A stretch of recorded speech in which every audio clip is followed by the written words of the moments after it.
Hi guys, good morning. आपण आलेलो मिरचीच्या शेतात बघतोय. आपण मिरचीचा प्लॉट हे 3 महिन्याचं झाड आहे. पहिलाच तोड आहे मिरचीचा. खूप मिरच्या लागलेल्या आहे. आपण याला सेंद्रिय खतं, DAP, युरिया, कार्बन, झिंक सर्व प्रकारची खतं दिलेली आहे. हे मिरचीचं झाड ज्यावेळेस ते 3 महिन्याचं आहे आणि ज्यावेळेस हे 8 महिन्याचं होईल याच्यात 6 पट वाढ होईल आणि 6 पट मिरच्याची लागवड होईल. अशा प्रकारच्या मिरच्या बघतोय आपण. हे सगळे झाडं आपण बघतोय. हे पूर्ण 12 गुंठ्याचा एरिया आहे.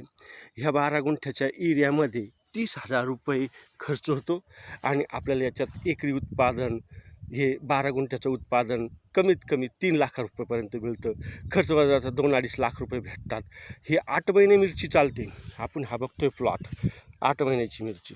बघा, ही मिरची पूर्ण लागलेली आहे. बघा मिरची. आता हा पहिलाच तोड आहे. ह्यानंतर इतकं डेव्हलप होईन झाड.